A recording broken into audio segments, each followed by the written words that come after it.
رسول پاک صلی اللہ علیہ وسلم احساس والے نبی ہیں، اور احساس حضور نے امت کا کیا، احساس والی زندگی گزاری، ہر لمحہ محبوب پریشان رہے۔ نبی پاک صلی اللہ تعالی علیہ وسلم کی حدیث اور روایت کرتے ہیں حضرت سلمان فارسی رضی اللہ تعالیٰ عنہ، اور ساتھ ہیں سیدنا بلال حبشی رضی اللہ تعالیٰ عنہ۔ فرماتے ہیں ہم نہ گھر سے نکلے، حضور نے فرمایا ذرا جلدی چلو، ایک ضروری کام ہے۔ فرماتے ہیں بڑی تیزی کے ساتھ آج روٹین سے ہٹ کر محبوب نے تیز تیز قدم مبارک اٹھائے، تیز، اور فرماتے ہیں ایک گلی ہم نے کراس کی، دوسری گلی میں جو پہنچے تو پھٹے پرانے کپڑے، سادی سی بی بی، اور حالت بتاتی تھی کہ بیچاری کسی غریب گھر کی ہے، وہ سڑک پہ کھڑی تھی اور رو رہی تھی۔ میرے کریم رسول نے فرمایا بلال اسے پوچھو کیا مسئلہ ہے، کیوں روتی ہے؟ تو حضرت سلمان عرض کرتے ہیں میں نے کہا حضور میں پوچھ لیتا ہوں، آپ جائیے، کام بڑا ضروری ہے جو نکلیں، میں معلومات کرتا ہوں۔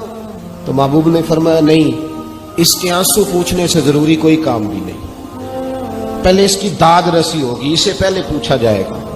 روتے نہیں رہتے لوگ گھروں میں، لوگ گزر نہیں جاتے چپ کر کے، کتنے لوگ تڑپتے ہیں، کون احساس کرتا ہے؟ نبی پاک سید عالم صلی اللہ علیہ وسلم رکے اور اس خاتون سے پوچھا کیا بات ہے؟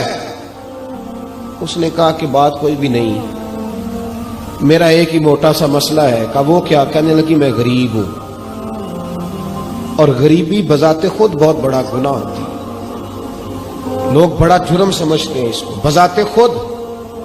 میں نے شروع میں کہا نا کہ مذہبی سٹیج کی بھی صدارت غریب آدمی نہیں کر سکتا، کیونکہ غریب جو ہوا جد کول دتھی ہونی انہیں نیڑے بہنا ہے نا جی، جد کول نہیں انہیں تو پیچھے جا کے بہنا اینڈ تے کول کہڑا دتھی ہے۔ اس سٹیج پہ بھی غریب آدمی کی صدارت نہیں ممکن ہو ہی نہیں سکتا۔ میرے رسول پاک سید عالم صلی اللہ تعالی علیہ وآلہ وسلم نے فرمایا پہلے اسے پوچھو کیا مسئلہ ہے۔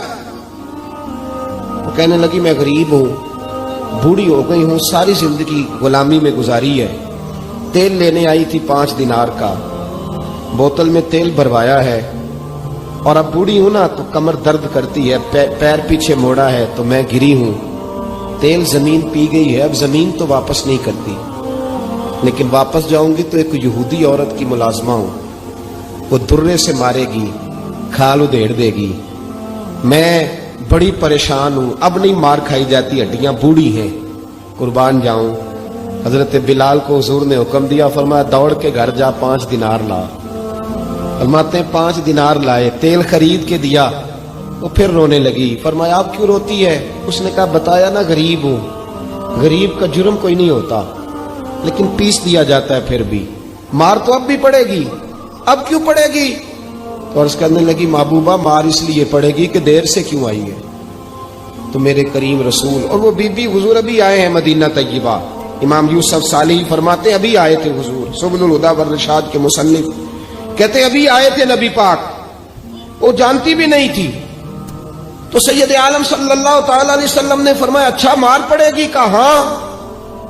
او بھائی کونسلر جو کل آپ کو کہہ رہا تھا نا میں آپ کا خادم ہوں، کونسلر بے گناہ، بلکہ ہمارے SHO صاحب اگر چودھری پہ پرچہ آ جائے تو اس کو ٹیلی فون کر کے پوچھتے ہیں صاحب جی تہاڈے خلاف درخواست آئی ہے، کی کرنا ہے؟ تو غریب آدمی بیچارہ، اس کی غلطی یہ تھی کہ وہ غریب تھا تو اس نے ریڑھی لگا لی چوک میں، اس کو دبوچ کے لے گئے، تینوں پتا نہیں ایتھے نہیں کھلوئی دا، تو اس کے پاس کل انویسٹمنٹ ہی 5000 تھی، سارا لے گئے۔ پھر وہ کونسلر صاحب کے پاس چلا گیا، سر میرے نال چلے آ جائے ذرا، میں تھانے جانا ہے۔ انہوں نے کہا گڈی کرائی آ، پیسے ہیں نہیں، ایویں تھانے جائیدا ہے۔ اب وہ گاڑی لایا ہے، پتہ نہیں کہاں سے لایا ہے، تھانے پہنچا ہے، اور یہ ہے ہمارا حال کہ وہ SHO بھی بیٹھا ہے کرسی پہ اور کونسلر بھی کرسی پہ بیٹھا، اور وہ غریب پیروں میں بیٹھا ہے، اور ہاتھ باندھ کے کہہ رہا میری ریڑھی دے چھڈو، میریاں 4 تیاں نے، تو میں شامی کھانا کھڑنا ہے۔ کدھر گیا امت کا وہ ذوق؟ ساری زندگی نعتیں سننے والوں بتاؤ تو صحیح نعت نے تاثیر کیا دی ہے روح؟ اگر ابھی بھی گھاڑی غریب کے پاس کھڑی نہیں ہوتی تو پھر کیا اثر ہوا ساری زندگی نعت سننے کا؟ میرے مصطفیٰ کریم سید عالم صلی اللہ تعالی علیہ وسلم نے فرمایا اس خاتون سے یہاں کونسلر ساتھ نہیں جاتا، کہتا ہے کر دیا ٹیلی فون، سویرے 9 بجے پہنچ جانا، اور کائنات کی سب سے معزز شخصیت حضرت سیدنا بلال حبشی رضی اللہ تعالیٰ عنہ فرماتے ہیں میرے نبی پاک نے فرمایا بی بی چل میں تیرے ساتھ چلتا ہوں. گویا اللہ کی ساری رحمتیں اس کے ساتھ ساتھ چلنے لگی. اور آگے آگے نہیں، ساری کتابیں پڑھ لو، وہ پھٹے پرانے کپڑوں والی بی بی آگے آگے اور اللہ کے کریم رسول پیچھے پیچھے. ساری گلیاں اس نے پھرائی، مدینے کی صحرا آ گیا. ایک دروازے پہ دستک دی سے مالکن آئی. وہ بی بی بعد میں کہتی ہے میں بھی بڑی ڈاڈی تھی، طاقت ہی نہیں تھی میرے سامنے کو کھڑا ہو سکے، لیکن جب میں باہر نکلی تو میں نے نور کے حالے میں لپٹی ہوئی ایک عظیم ہستی کو دیکھا. فرماتے محبوب کے گورے چٹے رنگ کے اوپر کالی زلفیں اور محبوب پاک کی مقدس آنکھیں جب تک بات کرتے رہے نظریں زمین پہ جھکی رہی. شرم و حیا والے رسول نے بڑے میٹھے، بڑے دھیمے، بڑے خوبصورت لہجے میں کہا. بریلی کے امام فرماتے ہیں نیچی نظروں کی شرم و حیا پہ درود. بڑے دھیمے لہجے میں فرمایا تیری نوکرانی ہے تیری. عورت کہتی ہے میں تو حضور کے جلووں میں مہم ہو گئی کہ سادگی میں اتنا حسن میں نے دیکھا ہی نہیں، تیری نوکرانی ہے. کہا تو میرے محبوب نے فرمایا بیچاری کی غلطی کوئی نہیں، اسے مارنا نا، اس سے تیل گر گیا تھا، نیا خریدتے دیر ہو گئی، رو رہی تھی تو میں سفارش کرنے آیا ہوں. وہ خاتون کہتی ہے کسی کی نہیں مانی تھی.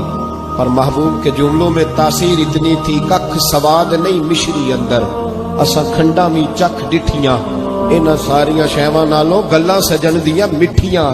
فرماتے ہیں نبی پاک صلی اللہ تعالی علیہ وآلہ وسلم نے فرمایا کچھ نہ کہنا. کہنے لگی نہیں کہتی، میرا وعدہ رہا کچھ نہیں کہوں گی. اب میرے حبیب نے پھر نظر اٹھائی اور اس غریبنی کی طرف دیکھا اور فرمایا تو اگر کہے تو میں جاؤں، تو اگر کہے تو میں خود بھیک دے خود ہی کہے منگتے کا بھلا ہو، تو اگر کہے تو میں جاؤں. اس نے خراج پیش کیا تو چند آنسو گرائے. کہنے لگی محبوبہ جیسے بندہ نوازی. حضور نے رخ پھیرا. حضرت بلال کہتے میں پیچھے رہ گیا تو وہ دونوں بیبیاں دوڑ کے میرے پاس آئیں. کہنے لگی بتا تو صحیح ہے کون، یہ بتا تو صحیح کون تھے. تو حضرت بلال کہنے لگی تم نہیں جانتے. جناب بلال فرمانے لگے یہی تو ہے جنہیں اللہ نے سچا رسول بنا کے بھیجا ہے. بیبیاں دوڑ کے آئی. کہنے لگی محبوبہ دروازے تک آئے ہو تو خالی تو نہ لوٹاؤ، مہربانی فرماؤ ہمیں بھی کلمہ پڑھا دو. بھائی